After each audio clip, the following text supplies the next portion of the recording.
Welcome to the Business Blast Podcast. I'm your host, Tyler Wagner. This episode is brought to you by Authors Unite. Authors Unite provides you with the support you need to finish your book. Best part is, after you finish your book, they take care of the entire publishing and marketing process 100% for you. So, if you want to become a successful author, make sure to check out authorsunite.com. Now, let's jump into the episode.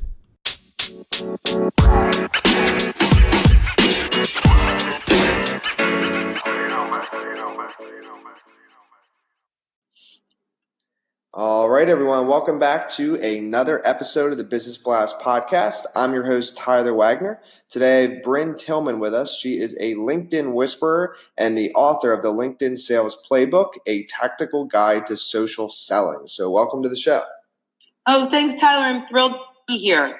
Of course, and we're thrilled to have you on.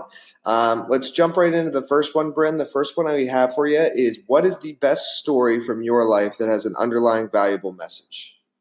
Well, I've been listening to your podcast, so I prepared for this question. It's the one you ask always first, so I love that.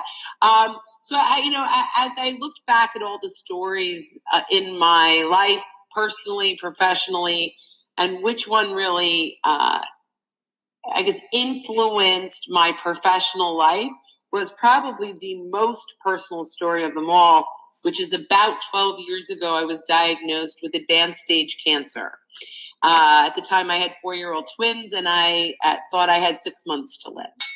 Fortunately, through a lot of great doctors and experiments, I'm 12 years out. But coming out of that with this idea that life is short. Do what you want to do. Be happy. Figure out what it takes to be happy. And when work is a third of your life, you want to make sure that what you're doing is resonating and it's not just showing up for a paycheck. So I looked really down deep at the time, and this is 12 years ago, before LinkedIn, or before I was aware of any of that. And I what do I do?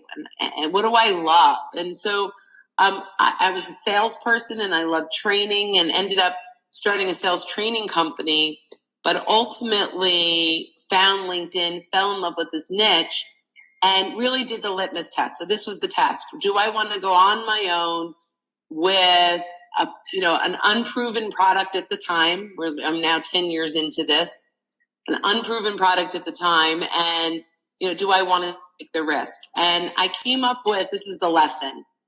If you want to go off on your own and do something, it's got to meet 3 criteria. Number 1, do you absolutely love it? Number 2, are you one of the best at it, or can you be one of the best at it? And number 3, are people willing to pay you for it? If you can hit all 3 of those, go for it. I love that. Thank you for sharing that with us. The next one I have for you is, what is the most valuable piece of information we should know that's within your expertise or industry? Well, so, my core is leveraging LinkedIn and social selling to grow business. And I think there are a couple of mistakes that people are making. The first one is they connect and forget. So I get on LinkedIn and I connect with all these people and I don't engage. To me, that's like going to a networking meeting, showing up and just handing out your cards and not having conversations. So I think the first thing I want people to know is engage. There are real people on the other side of all of these profiles. So start conversations, provide value, really connect. That's number 1. Number 2, they connect and pitch. So same thing. It's like walking up to someone in a networking meeting, shaking hands and saying, here's why you should buy from me. Nobody does in the real world. Why would you do it online? Mm-hmm. So it all kind of leads back to start conversations and provide value that is true value, meaning they don't have to work with you to have gotten something from your insights. So really, really important. And number 3, make sure that you are showing up in a way that, again, brings value to your network. So I like to say, move your profile from a resume to a resource. Nobody cares about your year's experience or your passions or your mission yet. You've got to earn the right. So when you can create a brand, a profile that is bringing value to your network, I've used that word 700 times already now, but when you're bringing insights and you're making an impact, they'll look at that and go, wow, if this person can bring this much to me just from their profile, this is worth a conversation. And that's how you earn the right to move them from connection to phone call. Mm. And then what is your best piece of overall business advice, so not necessarily industry specific?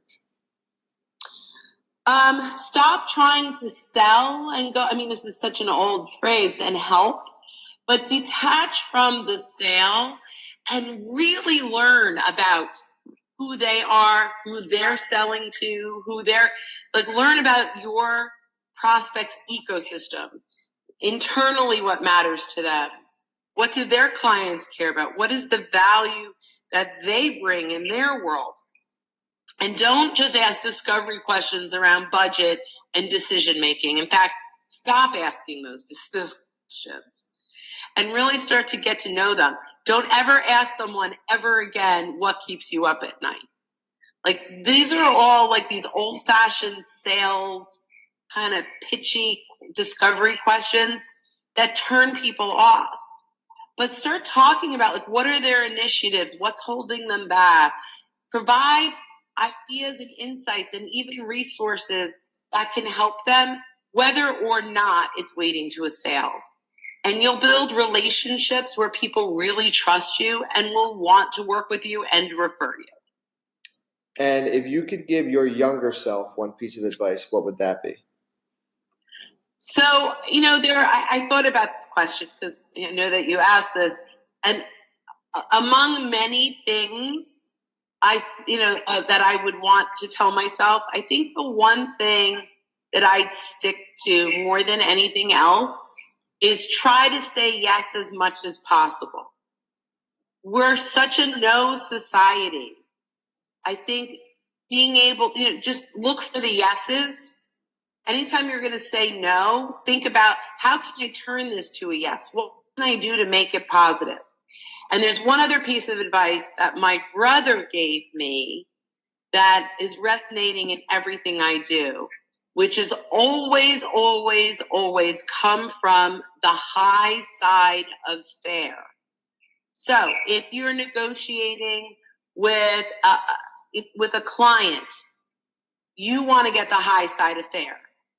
But if you're hiring someone and paying a salary, you also want to give the high side of fair. Mm. And I think that's one of the most wonderful, and I just got this a couple weeks ago. He was out for my daughter's wedding.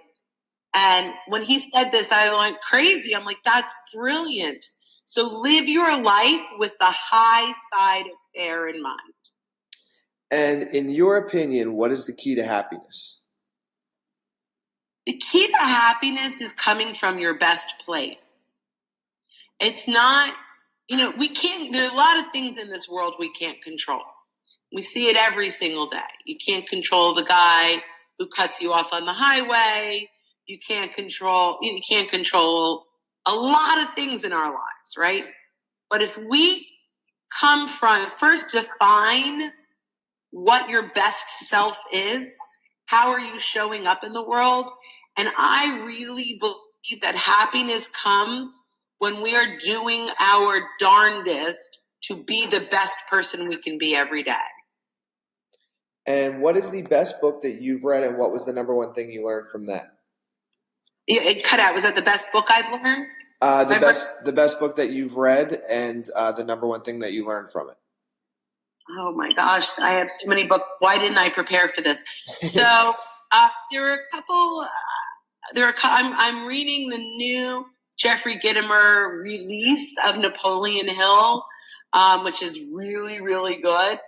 But I listen to a ton of podcasts, and I'm constantly absorbing books. But I would say, if I were to say one book and one thing from one book that continues to resonate with me on a daily basis, is the Challenger sale. That there are now 6.8 decision makers on every enterprise decision. And I think the reason that resonates with me is, we are much more of a collaborative decision-making society. We're self-educating, and there are more people involved in the sales process. So the reason that resonates with me, and it comes back to what I do, which is help people leverage LinkedIn, is LinkedIn is the tool to find those 6.8 and influence those 6.8 and really make an impact on as many of those stakeholders inside of your prospective accounts as possible. And what is your favorite quote and why?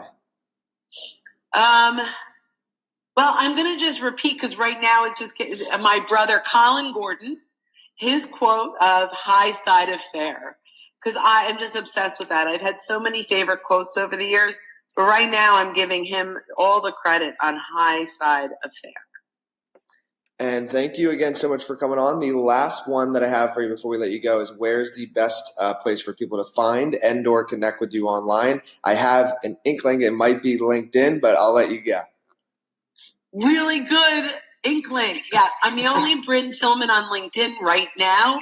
But I also, I encourage people to actually reach out. So in social selling and LinkedIn, the goal is to find as many people that are interested in what you do and get conversations. So if that's the case, I always want to make it easy for people to schedule a call with me. So if they go to schedule a call with Brynne.com, they can have 15 minutes with me to ask any questions they want.